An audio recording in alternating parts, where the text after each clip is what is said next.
Welcome back to Dribbling Around, another episode number 23. Here we are on VIC. Great to be back. Jayden Becker with you here with Dane Richardson, Connor Glunt.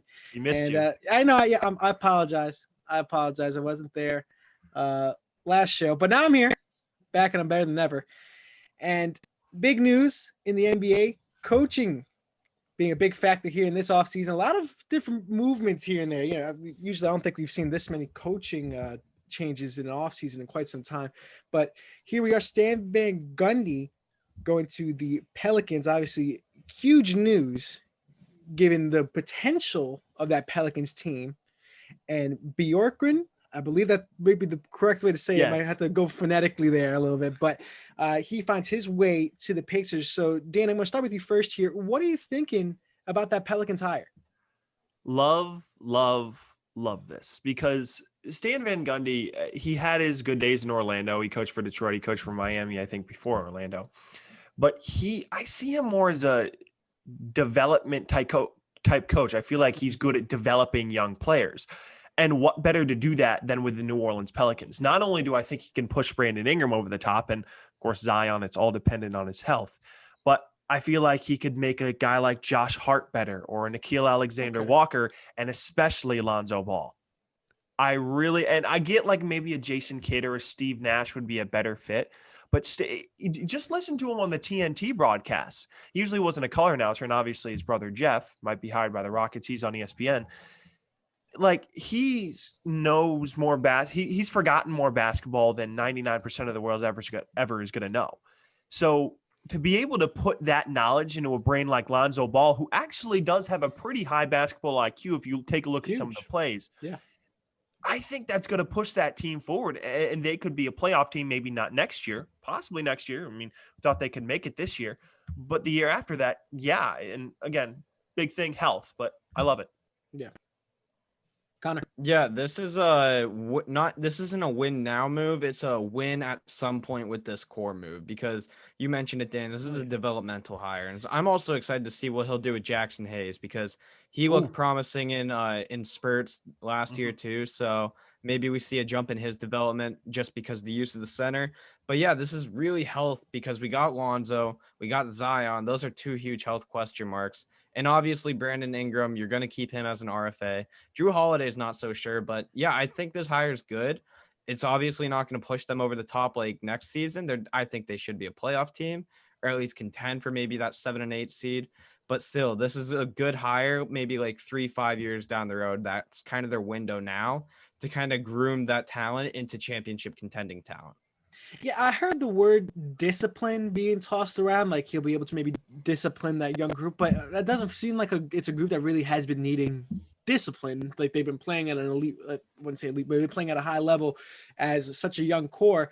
Discipline in the sense of honing them in the right direction, sharpening the knife, getting these guys ready for the future, and possibly a championship, because they're so young. And when I say potential, it's through the roof. This is with the way that this roster can go and how these players could pan out. This could be an NBA championship team.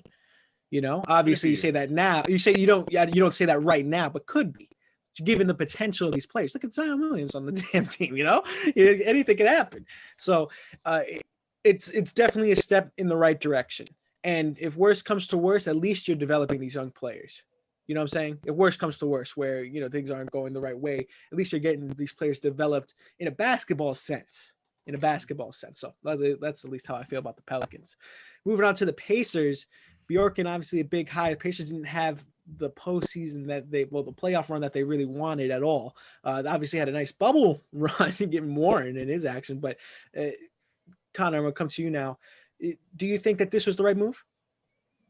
I mean, anytime you pick a head coach off the coaching tree of someone who's won at literally every level and has also won NBA Coach of the Year.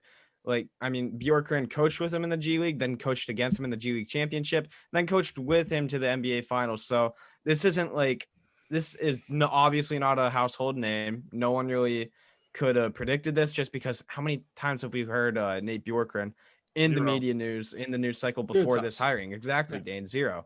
So it's not really a ton to criticize, but I do like the hiring in the sense of, okay, maybe he'll adopt a similar kind of background of style of play that he used in Toronto, instill that in Well, kind of froze. Connor froze. It's That's okay. all right. I mean, but what I will say is that I think it's okay sometimes to have no background to you. You're clean slate, completely clean slate. There's some other coaches around this league you can't really say that about. They have a tenured past, and obviously some of those past, like Doc Rivers, they have a tenured past, and some of that obviously comes with championship success, but also comes with blowing 3-1 leads. It's not a clean slate when you have a brand new guy fresh. That's a clean slate. Agree with that, Dane? Yeah, and one of the things I would say about Nate Bjorkgren, a guy that's been through every level like Nick Nurse, and obviously the Pacers are going to need another piece or someone to develop, as Connor will probably hop back in a few minutes. I thought he was there, but no, he just he'll the ability to adapt with your pieces. That's one of the things that Nick Nurse did, to be able to play to his players' strengths. And if someone like Bjorkgren's able to do that, that makes a team like the Pacers so much better. And again, no disrespect to Nate McMillan, because he didn't have Oladipo 2 years ago, and he didn't have Sabonis this year as All-Star in the playoffs. So that's the big thing, as good as TJ Warren played. But I like the hire because not only do you know this team's probably going to play hard and they do need an extra piece, but if has the familiarity with Nick Nurse, I think he could adapt the Pacers to maybe overachieve a little bit, 100%. And you know how high I've been on the Raptors for that's how long we've been doing this. So anything coming off that, like how Connor said, that Nick Nurse tree is definitely what you want to see. It's just, when I look at these hires, right? Yes, having the clean slate's good. And I just now there's a lot of questions that come with it. As you said, you don't really know what's going to come out of this. And the thing with the Raptors is that they're playing for not just a city, not just a town, they're playing for a whole country. So that's why I feel like that team aspect is so huge. Indiana, you're playing for Indiana. You're not really playing for a lot of other places besides Indiana. I know Indiana basketball is pretty big. Very true. Indiana basketball is big, but it's not as big as the country. Connor's hopping back in here. What did I miss? Everything. We went in on you. Oh, you did the episode? The whole episode. It's done. You did the episode? All right. Well, that's it. Do you want me to do the outro? No, but Nate Bjorkgren. The entire episode without me. I'll chip in a little bit. Give me your last thought on Bjorkgren. I like it. Does it make me love the Pacers? No, they're still not a top 5 team in the East. How do you not love the Pacers? Roster construction. I think the hiring helps them. It's not a negative. It's just their roster can't compete with the Milwaukees, the Brooklyns, the Miamis, and the Bostons. Maybe if you listen to Jayden and I's point, you disagree. Maybe if my Wi-Fi didn't want to crash as soon as I got into my point. So. I wasn't here last week. Did we talk about Ty Lue and him being hired with the Clippers? Yeah, okay. One point I want to say about that is this could work in the way of the Clippers, just like how it worked in the way of the Cavaliers, in the sense of you sort of give these star players the chance to be star players. I'm not saying that Doc Rivers didn't allow that, but I feel like Playoff P or Poopy P, whatever you want to call him, that whatever his new name is Stinky P. I think it's just a different type of direction. You go from a Clippers team that's very well coached. I'm not saying that Ty Lue is not a great coach, but I think it's fair to argue that LeBron was the coach of that Cavaliers team. We've been saying that for so long that that's the running joke that LeBron's the GM, the coach, the owner, everything, right? So I want to see. I'm just curious on how that's going to go in Los Angeles, because things could change very fast over there. 100%. I mean, yeah, it's interesting, and I think Jeff Van Gundy might get hired by the Rockets. Again, I'm not sold on the Rockets at all. I don't think any of us are. And in terms of OKC, Connor, I'm going to ask you before we go into our top 10 power rankings, and that's going to be about 2/3 of our show. It's going to be probably pretty heated. But OKC, of the candidates out there, who are you looking for? I have absolutely no idea, because I'm expecting a similar style of hire. I'm not expecting them to go out and pick some flashy name, some flashy analyst who's been out of the game for a while. I'm expecting them to go pick up a coach from a coaching tree that, this guy, no one's heard of this guy, but he's won. And, I have an idea. Oh, I think we're on the same train. Josh Longstaff. Josh Longstaff. Bring him back to OKC. I mean, I want to see him work with Shea. I want to see him work with Darius. He's gotten work with Giannis. So Middleton, let's just bring him back. Let's get a homecoming trend. You know, I have a feeling. I think Jayden froze now, Connor. Did he seriously? I went into Yeah, I speaker think view and I Jayden can't froze tell. because Oh, he's. Wow, there he is. Am I back? there Am I he back? is. Jayden froze for a Oh second. So my so far, I'm the gosh. only one that hasn't froze. What's going on, man? This Spooky. for the people. It's Halloween, man. It's Yeah, coming up on Halloween. It's the ghosts. We're doing this over Zoom, as you all know. We're not in Ithaca right now via VIC. We still get to be on air, but we're not in the studio as much as we like to. So we're all in different parts of the world. So Zoom not being clutch right now. Gotta say, I'm calling up a complaint. Ghosts of basketball past are haunting us. Terrible, unbelievable. Power ranking time. Let's get to it. Yeah, this is gonna be fun. All right. Top 10 power rankings for next year. Obviously, free agents, like we don't know yet, but we're gonna start at 1 and go down to 10. I hope we all have the same number 1. We obviously have to. Okay, wait. Can I go? I mean, I'll go last. But who's your number 1? It's the Lakers. Yeah. I mean, you're just overthinking it if it's not. Yeah, you got a bunch of guys who are free agents, but you're still gonna have AD and LeBron. You're still gonna have. I forgot a team. Oh my god. Never mind. I'm just looking at my list.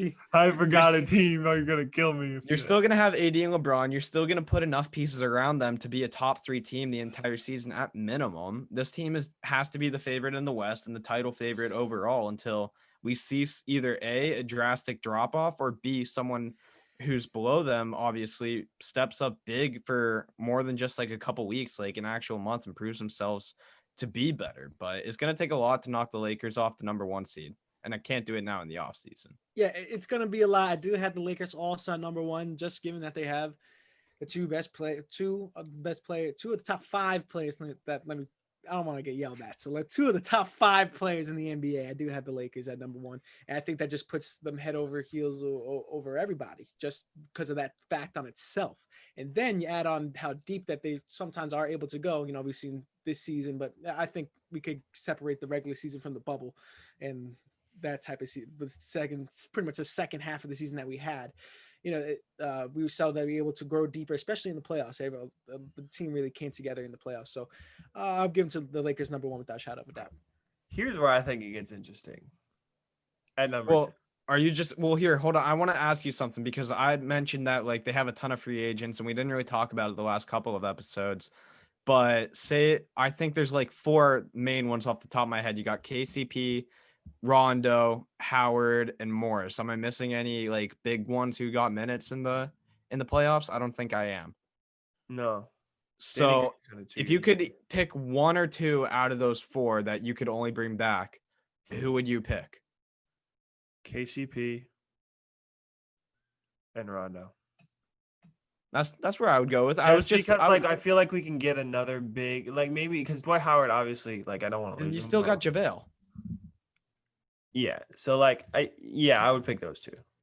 I think the Lakers would pick those 2. But yeah, I was curious to see if you'd value like the size that you could get with Morris or Howard over. Morris is tough too because Morris made some big shots. Man. That was a golden pickup. I mean, we got him for like free off waivers from the Pistons. So, but here's why I said it gets interesting at number 2. The Boston Celtics for me at number 2. Oh my god! Just open my mouth. Listen to me. I get they lost, but like, listen. Here's my thing. If I take a look at the East picture.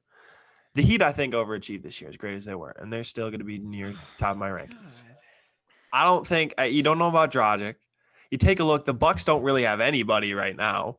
The Nets, I think, will take some time, even though I think they're going to be good. Did you say the Bucks don't have anyone as if they don't have their back? No, outside of Giannis, to actually prove but themselves. That's what puts them there. I know. Yeah, but then I have listen. Let me finish my reasoning. All right, Let me finish my reasoning.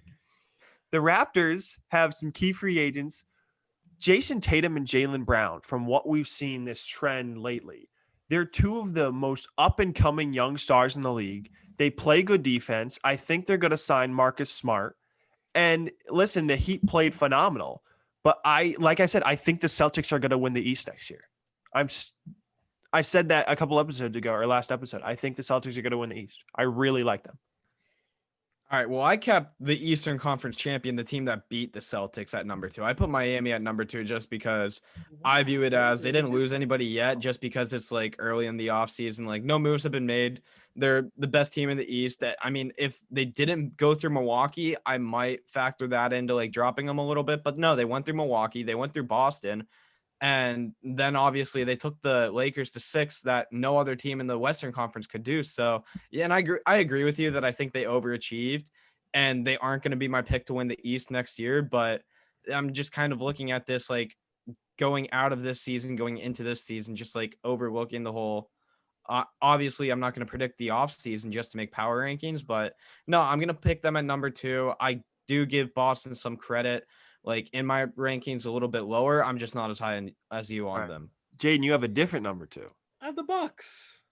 I have the Bucks at number 2. I think for fair, I think that's very fair. I mean, the regular season, fair. But like the bubble, like when it last 2 years it came down to the playoffs, they can't get it done. But at least only reason I say the Bucks is because they still have Giannis as it stands right now. If his trade happens and something like obviously yada yada yada, Bucks in 4. Bucks in 4. I'm still high on the Bucks. I think the Miami Heat did overachieve. Not taking away anything from Miami, I still think they're an amazing team, but I still have to put the Bucks at 2 because I still think that they're gonna win every year. I feel like they are, no matter what, going to win the East every year. I feel like I have. They never have. I feel like at least they have a chance to come but they're always gonna be the favorite for me. So I have to. Okay, they could I think they're probably gonna be the 1 seed in the East again. But like when it comes down to it, like I'm thinking playoffs here. But all right, all different number 2. So this is definitely gonna shake things up our rankings. Number 3 for me, the Brooklyn Nets. Oh my! Okay, I'm ready to leave. I'm really what ready are we to leave. doing? I'm really ready to leave. Let me You go. just made Jayden want to have his Wi-Fi crash. Please, team please, Kevin Durant is on is insanity. Let alone, I don't even care about Kyrie. Listen, this team was actually really well coached by Jacques Vaughn, and that was without KD and Kyrie. Karis LeVert, Spencer Dinwiddie arguably could have been an all-star for half the year. He played at that level. If they re-sign a shooter like Joe Harris, Luau Cabarro or whatever is a great knockdown shooter to go along with KD, and the team plays hard defense. It's Kevin Durant. There's no way I put them even remotely that high. It's KD, dude. But I guess Kevin Durant. But they also have another guy on that team named Kyrie Irving. So what? Has been known to be. No, it does. Honestly, when Kyrie Irving on any team just makes it worse. Kevin Durant. Two players can get over the hump with Kyrie. I believe it's LeBron James and Kevin Durant because they're the 2 best players in the world when healthy. Kevin Durant literally is the only other person, but that hasn't been proven yet. So we literally have to watch that through the season, but and hopefully if they make it to the playoffs, we'll be able to see that type of the duo go. But I'm not going to say injuries. The thing is, though, it's not just those. It's just the history of Kyrie Irving. Look what happened with the so Celtics. They have so many. Kyrie Irving was on last year's Celtics team and was healthy. They're nowhere near as good as they are with Kemba Walker. I'm saying that right now. I'm not denying. Without a shadow of a doubt. Because I just can't with Kyrie anymore. Kyrie's not the number 1, though. He's not the number 1. It doesn't matter if he's number 1, number 2. The fact that he has such a pivotal role on every team he's on, just for whatever reason, turns the team sour.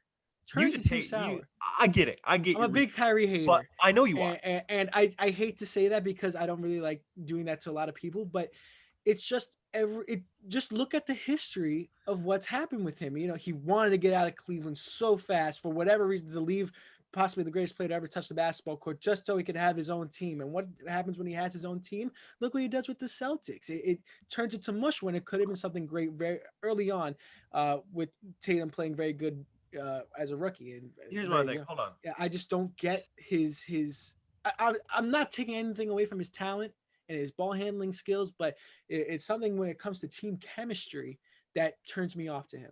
And okay, listen, I picked them because they do have so many other pieces that could surround a Kevin Durant, but I get it. We got to move on. Who's your number 3, Connor? Yeah, I have to go with Denver. I'm picking them as the second best team in the West right now, just because I'm going off of teams that proved it. Like, that's why I don't have the Bucks that high. That's why I don't have a couple of these teams that look great on paper, but then just didn't perform. Denver did. Like, we now know that they have a bona fide superstar in Jamal Murray to go with Nikola Jokic. They have guys who they can count on, like Jeremy Grant, who they're bringing back.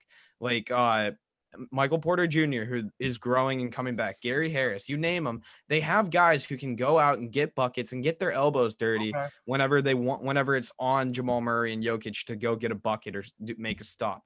So I'm just thinking that, okay, we saw what they did as number 2. I think they can still improve a little bit roster wise. And I don't think Murray and Jokic are both done improving like talent wise. I think they still got another level to reach, but no, I think Denver is the clear cut number 3 for me. Number 2 in the West. A little high for me, but I'll get to him. Jayden, who's your I had the Clippers at number 3. I do think the Nuggets overachieved, but when you come back 3-1 leads every time, that's almost like you don't hear that every day. That doesn't happen. So I'm not knocking the Nuggets, but the Clippers, what did they have to do? What did they have to do to beat the Nuggets? Literally had to come out of one halftime stronger than they did. But they were not able to do that because Doc Rivers did not make any adjustments. Okay, but literally that whole series, the Clippers are going to get worse next year. I think they could they're lose. Okay, I'll get. They're already worse.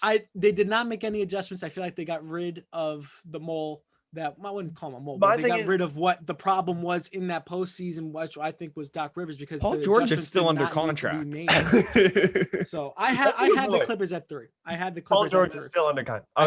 Jayden, I understand what you're saying with coaching, because like that was really the only way they could improve, just because of the salary cap and assets. Mm-hmm.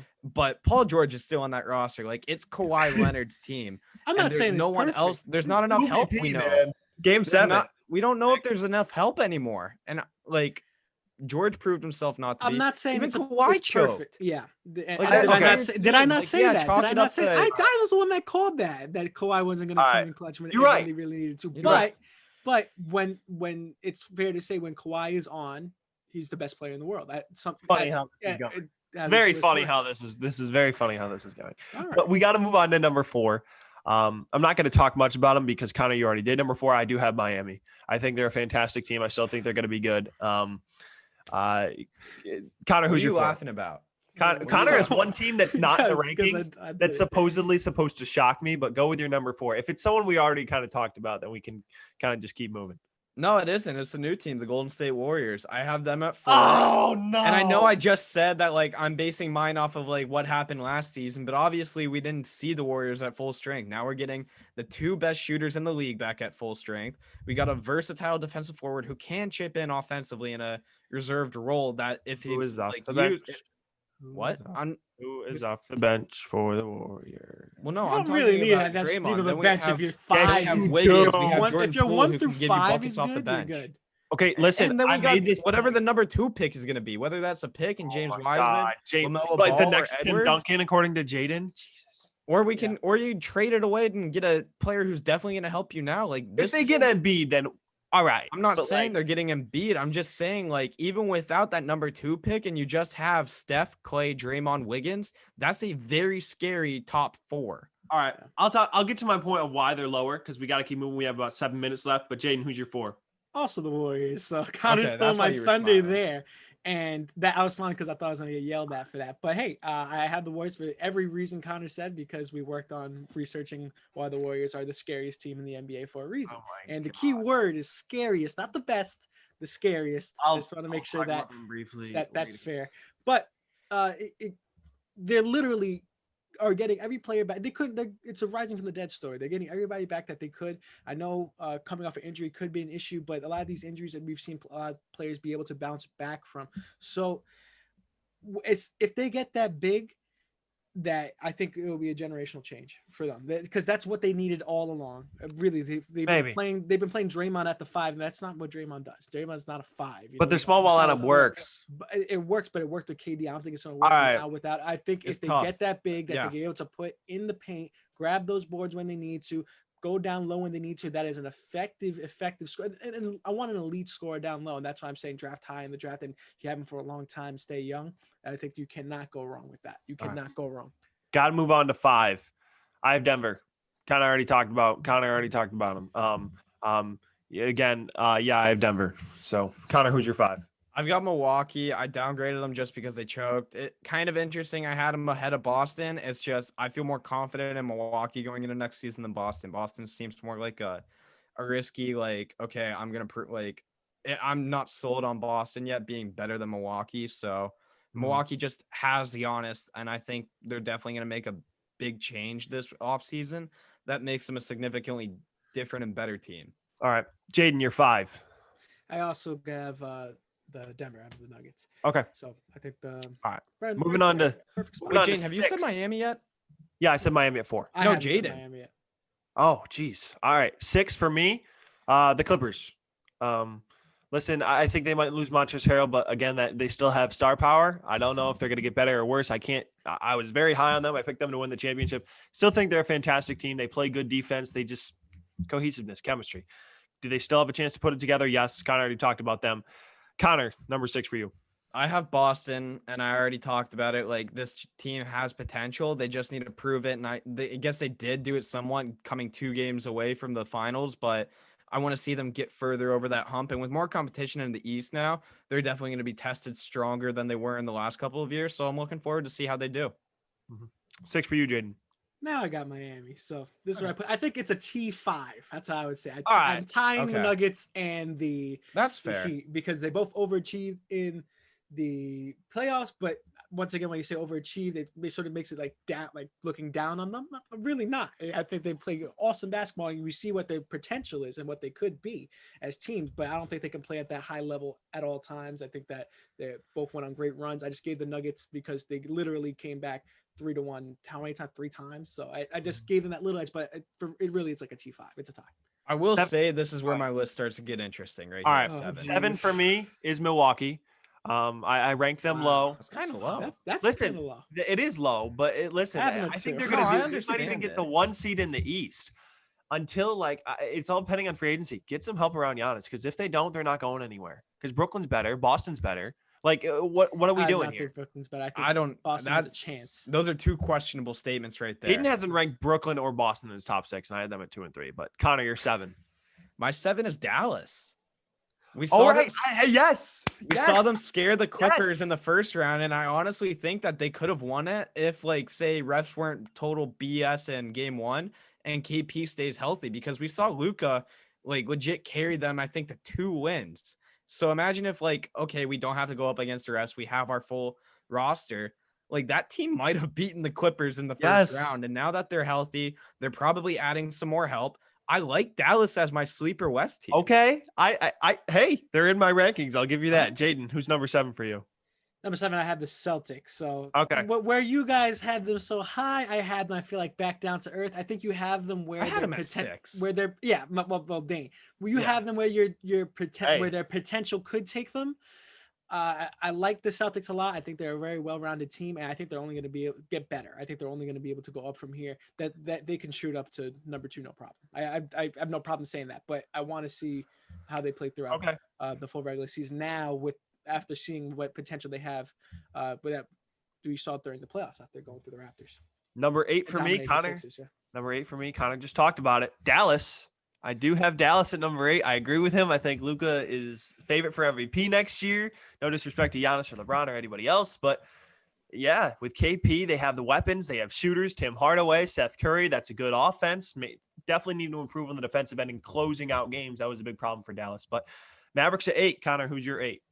I have the Brooklyn Nets. Like, the reason I'm not denying the talent they have on their roster, because obviously if I was just like ignoring everything and looking solely at that, this is a top 3 team, but it's also the most volatile team going into next season. They are the biggest wild card because if everything goes right on the court, something can still go wrong in the locker room, and that could easily derail this team. So, and I'm not like putting like some bad stigma and stereotype around KD and or Kyrie. I'm just saying, like, we've seen Kyrie not work out at teams, especially with Boston, where the coaching was there, where the help was there, and for whatever reasons he had to go to Brooklyn. So do I think this team could easily be number 1 or 2 at the end of next season? 100%.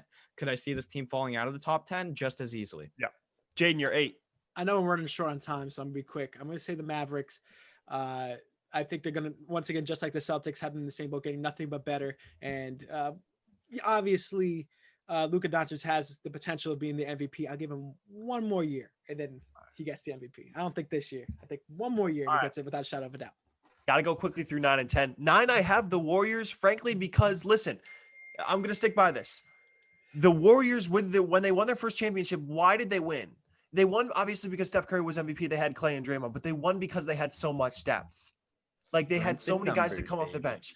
They won exactly strength in numbers. They won the next 2 years I thought that was just because of Kevin Durant. Kevin Durant was there, and they still almost lost to Houston. So I have them at 9. Connor, who's 9? I have, let me double check. Portland. I have Portland. They were the hottest team in the bubble. No. Yes. Stop it.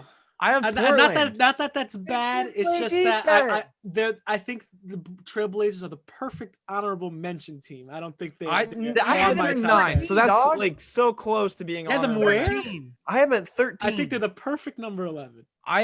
No, that's fair. I mean, I just have them because I'm not expecting Dame to do what he did over a full season. I'm just saying if you can get that in like 10 game stretches, and then especially against teams where it matters most in the time of the season where it matters most, this is obviously a top 10 team. Like they're also going to be getting Zach Collins, Trevor Ariza, and a fully conditioned Nurk back because he was gassed in the Lakers series. All right, I get your reasoning, but I don't like it. But Jayden, if you're saying that they're 13, that means you must have put the Sixers over. No, I didn't. Sixers are at 14 for me. Then you have a weird list. All right, go ahead. Who's your 9? 9, I have the Raptors. All right. If they're able to keep some pieces, yes. If not, no. But once again, they're extremely well coached. I think playing in Toronto is really hard. I will say that. So I'm just gonna. That's me with my Raptors bias, putting them on their top 10 list. And I think the coaching is great. So. And I think Van Vliet is gonna leave. I'm not sure. I think so too, because he's gonna find a lot of money somewhere. I have Toronto at 10 because they are well coached. All the reasons you just said. My other list, I had Utah 11, Indiana 12, Portland 13, Philly 14. That was my list. I didn't go that deep. Indiana over Portland's bold, but no, my 10 is the Toronto too. I just like well-coached team. Who was the team that you left out that you were trying to scare me with? Nobody. No, I definitely left out a team. Let me explain. It was already summed up, but free agency is obviously a big question mark, but you're still going to have enough guys. You're still going to have Nick Nurse. And I think Pascal Siakam bounces back, gets that bad taste that he left in everyone's mouth. I think he washes that out. I think he reminds everyone that, I'm a max contract player. I'm an all-star starter. So I'm not expecting like a Eastern Conference contender run from Toronto just because a lot of teams are going to get better, but they're still a top 10 team. Jayden, 10. Brooklyn Nets. I did it. You guys should be proud of me. I put them on the top 10 list. You guys should be proud of me. But this is my message to Kyrie Irving. This is your one shot. You got one season. You got really 1-2 seasons to really make this count. Because after KD, this is really it. This is it. This is probably the best opportunity outside playing with LeBron that he has to win another title, right? So if he's able to do it, I'll give him all the credit in the world. Or crow, whatever. I'm completely fine with doing that. But from what I've been able to see, he's not been able to prove that to me at all in any way, shape, or form. I'm putting them on the top 10 list so I don't get yelled at. In my honorable mention at 11, I think they're literally couldn't find a better number 11 team is the Portland Trailblazers. Connor, who's the team you left out? The Clippers. The Clippers are not on your top 10 list. Listen, they're not. They're my 11. Okay, hold on. We're over at this time, but who cares? All right. We'll find spots. I texted Connor. He texted like, there's a team I'm going to left out. And I texted him. He texted me privately. He's like, who do you think I'm going to say? I knew it was going to be the Clippers. And I just denied it because what am I supposed to say? I knew it was going to be the Clippers. I wasn't going to lie to you and say no. I was just like, I told you I was going to deny it whatsoever, but no, they didn't improve. Like, all they did was I get it. Hopefully eliminate a problem, but they still have Paul George who can't contribute offensively. Pat Bev's not giving you anything offensively. Harold got eaten up. Top 10. They're not my top 10. What team did you put it? Well, if I wouldn't have been that mad if you said Clippers at 8 or even at 10. Like, I just have no faith in them right now because we saw that Kawhi might be the only offensively consistent player on that team. And even then he choked. Like the notion about Kawhi in the playoffs being clutch, that's gone for me.